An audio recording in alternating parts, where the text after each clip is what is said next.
Good to go. Yep, I'm good. What up, what up, what up? It's your boy Amari. You're tuned in to Talkin Nonsense, and I'm here with my co-host, Phillips. And we have one of our favorite special guests joining us today for the Quarantine Chronicles, Jace Armstrong. How you doing, man? I'm good. Hanging in there. How was you guys' weekend, man? How y'all holding up? Go ahead, Christian. Mine was good. I mean, I went on a fishing trip for a couple days in Oklahoma. So, I mean, there's nothing better than that. So, mine was good. You could have picked the better place to go. Yeah. Not gonna lie to you. I mean, I don't know about that. Oklahoma's a pretty cool place, but I mean, the fishing was good. I mean, I came up empty one day, but I picked it back up the second. You can't hold on. You went a whole day without catching a fish. Yeah, I was like 10 hours too. I'm not surprised. Oh my God, 10 hours? Yeah, it was a bad day. But I mean, that second day I caught stuff, so that's all that matters. If I sat on the lake for 10 hours and didn't catch one fish, I would have jumped in the water and went and grabbed me a fish. I can't leave without one. I mean, there was even a point where I didn't even get a bite for like 5 hours. And everybody else around me was. I mean, everybody else on the boat was catching stuff. I don't know. That's just the story of your life, Christian. It is. That makes it better that other people were catching something, though. Like, it wasn't a total loss. That makes it worse. It was. I mean, if I'm on the lake for 10 hours and everybody else getting bites and catching fish and I'm not catching none, I'm going to feel like I'm just terrible. Yeah, and it's worse when their line is basically right next to yours and they're catching stuff. I'm like, are you kidding me? Like, give me a freaking break. What about yours, Jace? I went fishing as well. I went to Webster Lake. It's about like 45 minutes from Hayes. And I was the only one who caught – I caught one fish, and I was the only one we caught. And then I came back, and Sunday I went and played a round of golf with Tyler Olson on the baseball team. So it was pretty chill. I've been trying to work on my golf game now that I don't have anything else to do. So I've been playing a round of golf, 1 or 2 rounds a week for when I retire, so I can be all right, win some money. What were you fishing for? We had just like a jig, and we had a trolling motor through the lake. Right. So just about anything, but I caught a smallmouth. Yeah. I think that's basically what we caught. I mean, I caught a catfish, but that was probably the only one of the day, but yeah, it's something. Were you fishing for bass? Yeah. I mean, at the end of the day, I really don't have something in particular I'm trying to catch. It's whatever hits the line at that point. Yeah, I feel you. What about you, Amari? Unlike y'all, I didn't get to go sit on the boat and fish all weekend. I worked. And working with kids can be very eventful. I'll just say it like that. So I had a pretty eventful weekend. Where are you working? KVC, the Kids Mental Health Hospital. Oh, okay. Yep, it's a pretty good place to work. It has its days, ups and downs, but every job does. Yeah. It's more entertaining than anything. So, keep busy. You get paid pretty good? Yeah, it's pretty good pay. Yeah. But starting off today, we're just going to start off with the random fact of the day. And the random fact is, did you guys know a dozen bodies were once found in Benjamin Franklin's basement? I did not know that. What? So basically, it says the bones were discovered during a 1998 renovation of the house and were identified as being nearly a dozen people, including 6 children. Oh, my God. The most plausible explanation is not mass murder, but an anatomy school ran by Benjamin Franklin's young friend and protege, William Hewson. That's not to say that there wasn't any funny business going on, but that's pretty sketchy. Yeah, and nobody has the real explanation, but they just come up with one and just said, it's probably his friend running an anatomy school. It's a quick lie, but I'm not buying it. Yeah, you can't throw Ben Franklin under the bus like that quick. You got to have some He was doing something like smart and educational, you'd think. And 6 bodies just turn up. Yeah. It's sketchy. Unaccounted for, though. That's the thing. Right. Yeah, I wonder if there's any record of it, like if there were people from like the town or like that's worth investigating right there. Yeah, if people – I wonder if they – I mean, you can ID a body a bunch of ways, but if there was no way to ID the bodies, that would be sketchy to me. Yeah. Like no teeth or like missing body parts, fingerprints couldn't be traced anything. I wonder if it was like I'm sure people lived in that house after he did, so it could have been somebody else. I'm sure there's a carbon you can do like a carbon test or something like that to see how long the body's been. Yeah. I don't know. It doesn't say too much about the investigation of it, but yep. 12 bodies were found in Benjamin Franklin's basement in 1998. Random fact of the day. Moreover, Christian, I mentioned last week that my mom had the coronavirus and she was still going through the final stages. Just to update, her and my sisters are completely free of the coronavirus. They're back to living their normal lives. You know, I don't know how much you cared about that, but just wanted to update you on that. Yeah, man, that's good. It's good to hear. Sure.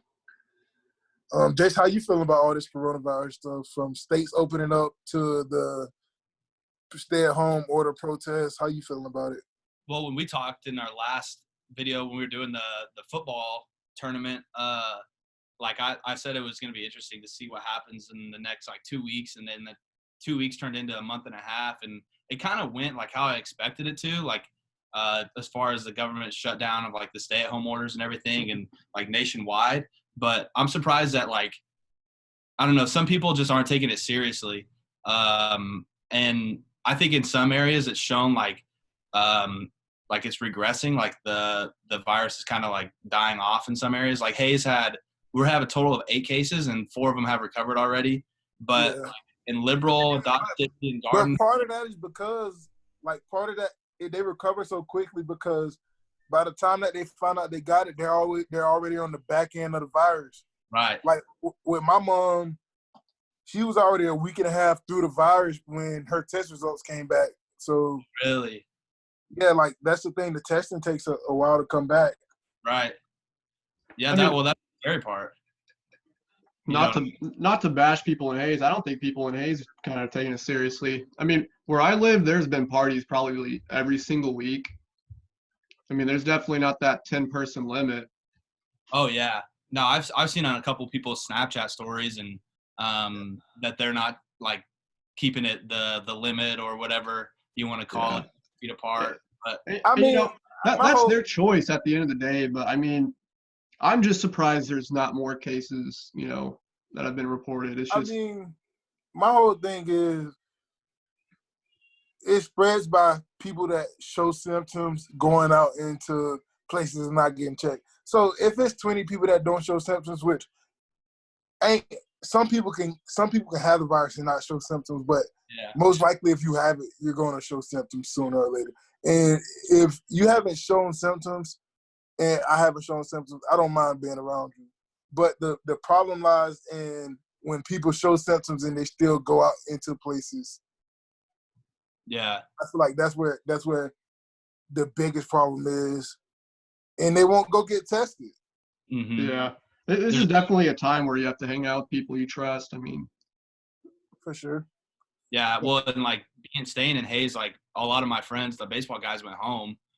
So it's just been my girlfriend and I and my parents. That's the only people I've really been seeing, and a couple of my high school classmates. So, and they've all taken it pretty seriously. So I didn't have any issue being around them, but it was never like a rager of like a get together. Like it was only like 5 to 8 people just hanging out. So it never, like, from my experience here in Hayes, it hasn't gotten like too crazy, but I've seen some people that like nothing happened. They're still just like having a good, which is sad. What about your friends, Jace? How do your friends, your senior teammates that season was cut short by, how are they feeling? How do they plan on moving forward with it? or they're trying to appeal and get another year or what? Yeah, so we only had like 6 or 7 seniors, so it made it pretty easy. As far as I know, as of right now, Garrett Stevens is coming back, Tyler Olson and Ryan Brown and Ryan Reuter. So 4 out of like the 7 or 8 that are returning. I know 1 for sure isn't. But from what I got from them, they were just like, why not? Because a couple of them still had to take a class in the fall they're going to graduate in the fall semester. Yeah.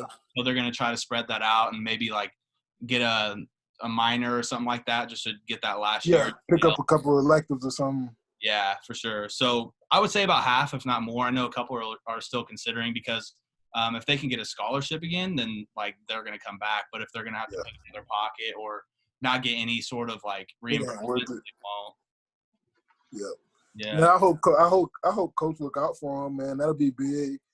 That's really important. Just obviously getting the chance to go out the right way and controlling your destiny. Yeah. That's big. Oh, and it's going to be weird because we had like my recruiting class was pretty big.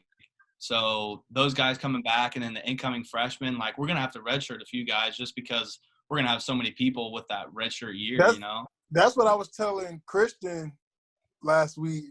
Just the it's hard for planning with coaches where you delegated money for your next season to incoming freshmen because you banked on these seniors being gone and their money being free, but now the season's ended and they want to come back and like you want them back because you want them to go out the right way, but you have other obligations with money.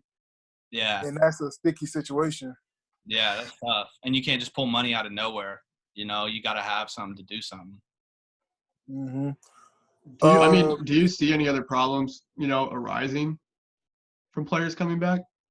No, I think like from the team culture we had going, like we want those guys back. There was no hard feelings. Like thank God that so and so is gone. So like the guys I've talked to, like they're pretty excited about coming back. They told everybody on the team, and they're pretty excited about coming back. Maybe there might be some hard feelings from freshmen. A kid that thinks he can come in and get a spot his freshman year, but it's going to be competitive. We got another kid from Cloud that's going to be an outfielder. The infield's going to be pretty packed, so it's going to be a pretty competitive team, and I think it's going to be for the best, because everybody's going to try to play hard and get that spot, which raises the level of everybody else. It creates some bad problems and some good problems for sure. Yeah. Me and Christian was talking about it last week also, just about, I don't know how we ended up talking about baseball, but just talking about baseball, like you got a freshman pitcher, incoming freshman pitcher that's pretty good that can throw it, and you got your senior pitcher who's been in the program, been through everything you want him to go through and did everything right. But this freshman kid is talented, and it's close. Who do you get a nod to? Right. Yeah. No, it's going to be tough. Like, hopefully there's no hard feelings from, say, like an underclassman takes over that freshman or that senior that came back. You got this two-way street. Like freshmen could lose their spot, but so could the guy who came back, and this is his fifth year. So it'll be complacent in it. Yeah.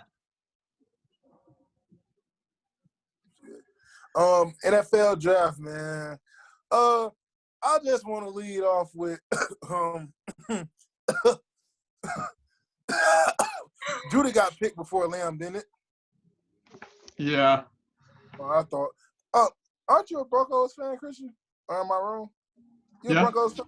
You should get used to Mr. Judy catching passes from Mr. Locke, man. It's a beautiful sight for you. You finally get the best receiver in the country on your team. Questionable, but not questionable at all. I mean, are you not surprised that Henry Ruggs went before both? No, I definitely was. I thought Henry Ruggs was going to be the third receiver off the board. But 427 spoke to John Gruden and told John Gruden he needed him first. So. Yeah, that just shocked me. I mean, nobody was really talking about Ruggs, and then all of a sudden he comes first off the board. I mean, a lot of people were talking about him, but he was not the best receiver in the draft, and he never got that number one receiver talk. The Raiders definitely shocked the whole draft taking him as the first receiver. I mean, it's a good pick. I mean, it's going to be exciting to see what he does. I feel like maybe they're trying to draft like the next Tyreek Hill because he has that speed, but Yeah. He's definitely not the best wide receiver in the draft. I mean, but he was a top. I don't know. He was a top 5 receiver in the draft. Yeah. So Definitely. not surprised. Not surprised. It completely by the pick, but I probably would have took Judy. I definitely would have took Judy or Lamb before Henry Ruggs.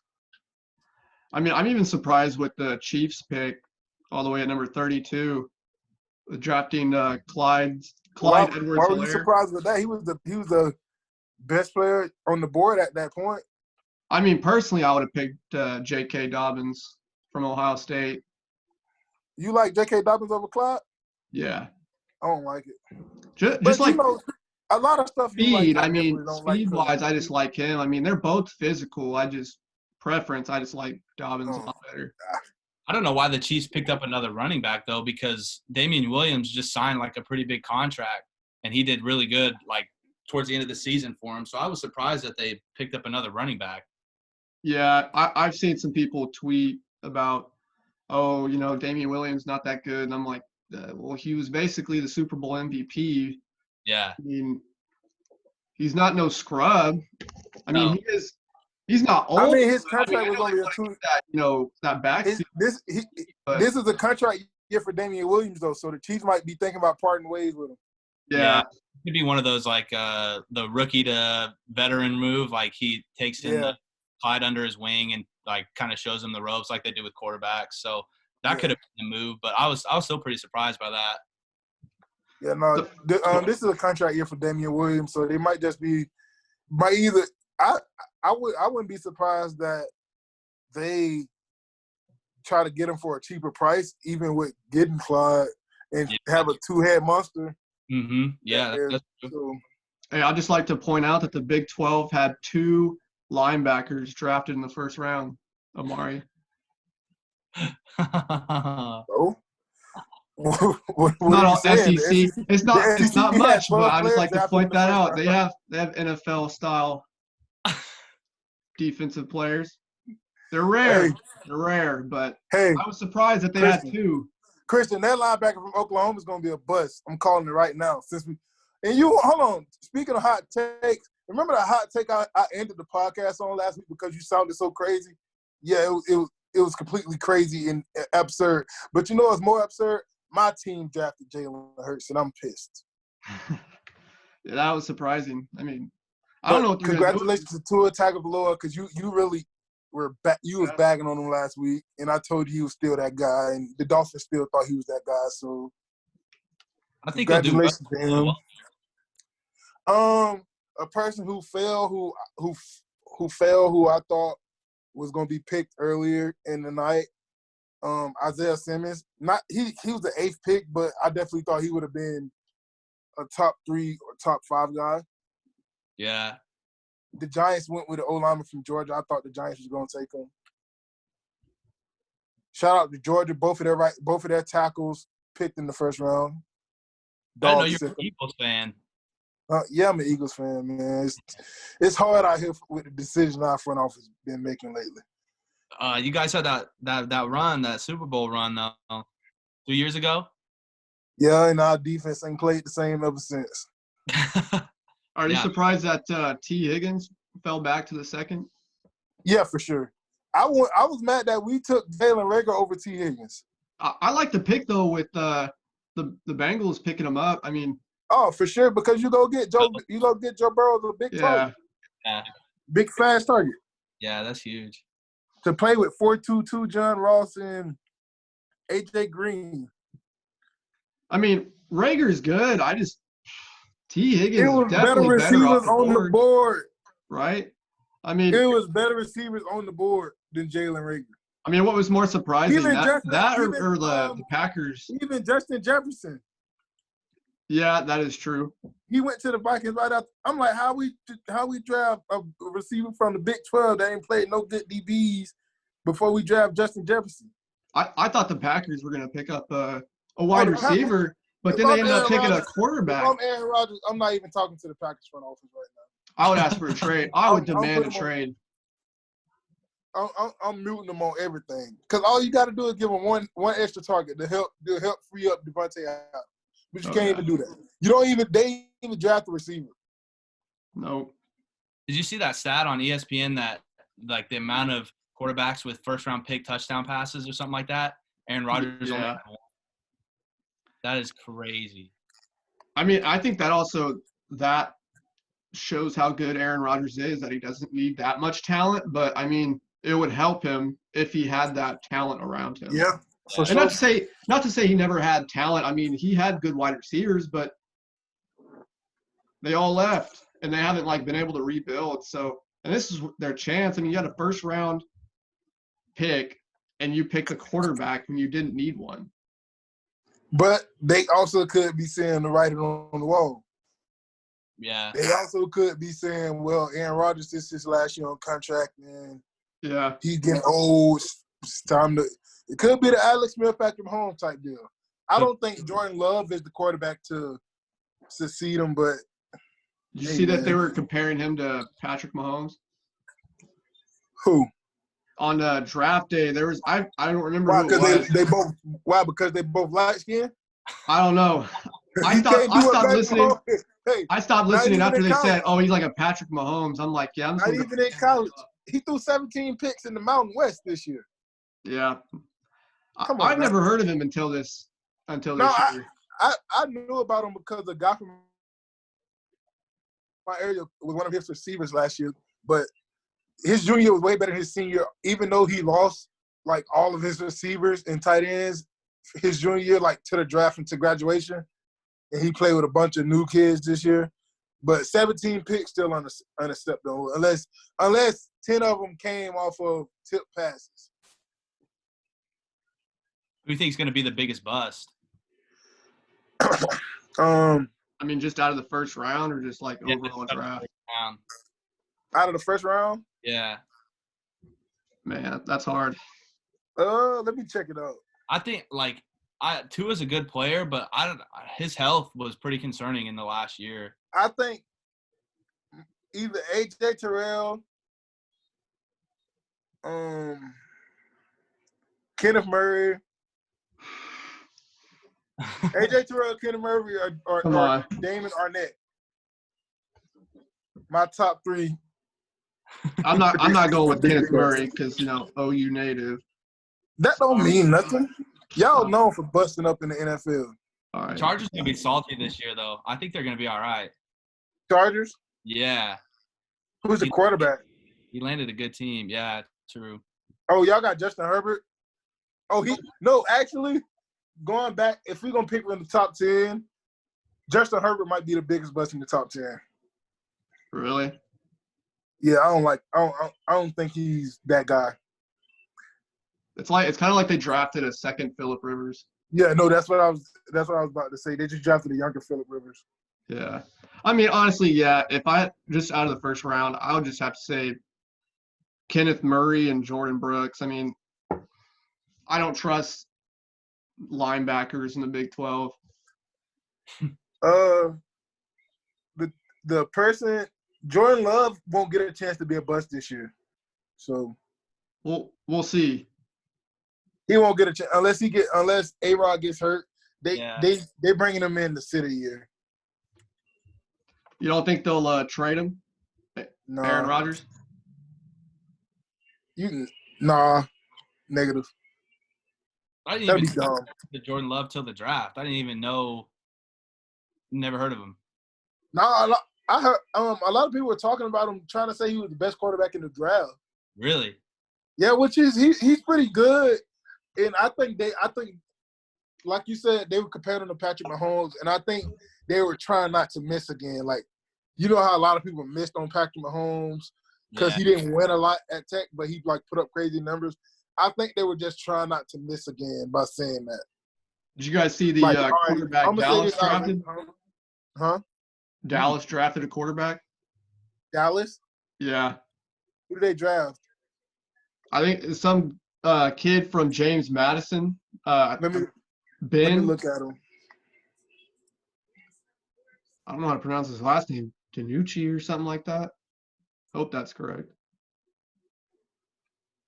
Danucci? Yeah, it looks like it. Dallas drafted a quarterback? Yeah. I mean, it don't matter what they drafted. I mean, other than CeeDee Lamb was a great pick. They had a couple good picks. Didn't they get a DB? Yeah, I mean, I picked up Neville Gallimore. I think that's the only pick that I trust that on their defense. I mean, that was a good pick. He's from OU. I just think they should have drafted more. Yeah, I just think they should have drafted more on the defensive side. Besides, I mean, CeeDee Lamb was an obvious choice, but quarterback, that was just a wasted pick. I think they could have went without CD, but getting CD was a steal for them. Yeah, I mean, especially with him falling that low, but I think he'll do well at Dallas, though. I think he'll fit in well. Yeah, and that play action stuff. Yeah. Let me see. Dallas. Wasn't there a Washburn they drafted him in the offensive 7th lineman? round. Huh? Wasn't there a Washburn offensive lineman drafted this year? Was Kyle Linton drafted? Trying to find it. Pretty sure I saw somebody from Washburn drafted. If he got drafted, I'm gonna tell you right now, that boy, he deserved it. Beast. I like that boy. What about Dante? Has he heard anything? You know anything about? He's still trying to get a call.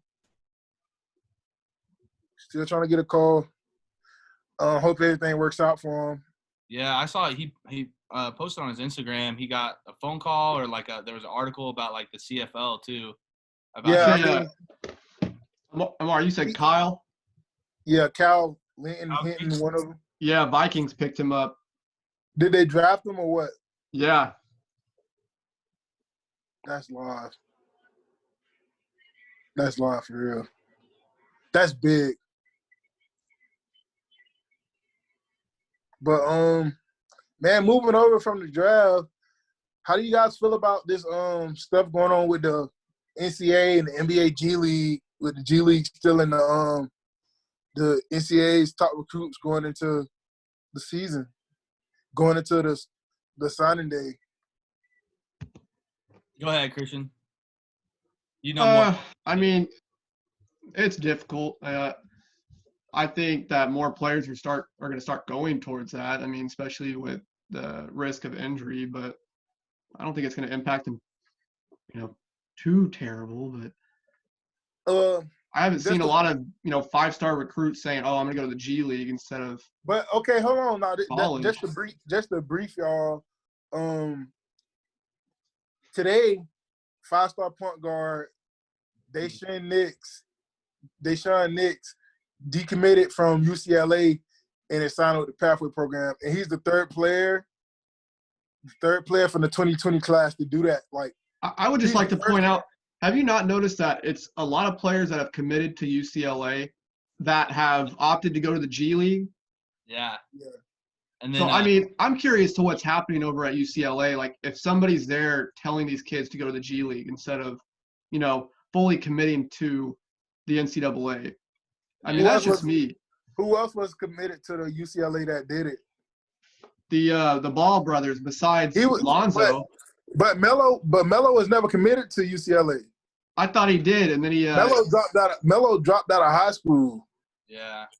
And went to play overseas. I was under the impression that he committed when his brother was playing there.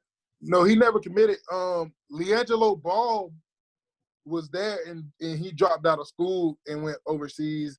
But Melo was never – he dropped out of high school after his junior year. Yeah, he got into trouble, though. And went across seas, and yeah. He never got close enough to the UCLA program for him to be factored in this. But I do think him having the success that he did, and now he's about to be the number 1 pick. That's questionable, but yeah, I mean. And I feel like that influenced the decision of these kids to join the Pathway program. You think he's going to be the number 1 pick? Oh, yeah. I don't know how you pass up on him as the number 1 pick. With him having the shot he has at 6'7", and him dominating overseas the way he did at such a young age. Like, do I want someone that dominated kids, or do I want someone that dominated other grown men that are going to be? I feel like All right, let me tell you. I feel like hold on. The Ball family is like I like when people compare them to the Kardashians. They're full of drama. I mean, and who wants that? In the past, yeah, but now, no. I'm not gonna say they're not talented, but I mean, you got to look at Okay, I understand the cons of it. I was saying something though. and two, you made me lose my train of thought. But I feel like passing on LaMelo Ball as the number 1 pick after what he did overseas is like passing on Luka Doncic again. Because people passed on Luka Doncic after his first year out of high school. He won MVP in the league overseas, in the Euro League. He won MVP, and he still was not the number 1 pick. And I just feel like passing on Melo at this point would be like passing on Luka again. So you got to take the risk. It's a fair point. Yeah. I don't know. I kind of agree with like the drama side of things though for the Ball family. Like their run is kind of like blown past. Like I haven't heard much from them like it was like No, it's because they finally let their dad they finally took control of their narratives instead of letting their dad like be the face of everything. Because he ate publicity up. Yeah. Ultimately it didn't hurt them, but it hurt them. So right. Their talent is undeniable. I think if his dad wasn't in the picture, Lonzo would still be with the Lakers. I'm glad he was in the picture. Honestly, I feel like if that trade with AD would have proposed itself, Lonzo gone either way. Yeah. If that's what y'all want for Anthony Davis, yeah, that is true. I just think his dad was talking too much when he was first drafted. Oh, he's gonna play with LeBron. They're gonna win a championship. I mean, does LeBron, or did Michael Jordan's dad do that when they went into the league? I mean, greats don't have their parents talking on the sideline and being disruptive and, going on talk shows saying outlandish things. It's just annoying. I mean, but at a point he was must-see TV. Yeah, so, people eat it up, and they took advantage of it. He was must-see TV. It wasn't like he was asking his dad to come say these things, but if you giving me money to make appearances and stuff because I say some stuff that's entertaining to you, I'm gonna make these appearances. I'm gonna say that stuff to make that money. Oh, definitely. It's just I feel like that's what it got to with that. But now coming to an end with this this show today, we got a this or that segment for you, Jace. All right. Ready? Let's see. Okay. Always tell the truth or always have to lie.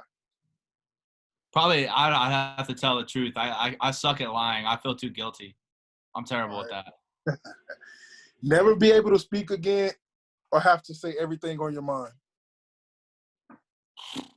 I'm a talkative person. Like, you get me rolling, I won't shut up. So I couldn't shut up. I'd have to keep talking. Everything on my mind. Be allowed to wash your hair only once a year or be forced to wear wet socks for the rest of your life. I'm not washing my hair. I hate wet socks. Whoa, tell me about it. Be in the real life version of The Walking Dead or be in the real life version of American Horror Story. I never watched American Horror Story, so I'm gonna go with The Walking Dead. I'm not big on shooting guns, but if I had to for zombies, like to save my life. Yeah, I can kill a zombie. Yeah. They slow. I'll shoot a zombie for sure. Run your tongue down a New York City sidewalk or press your tongue into a stranger's nostril. How long is my tongue gonna be on the sidewalk? You gotta run it down the sidewalk.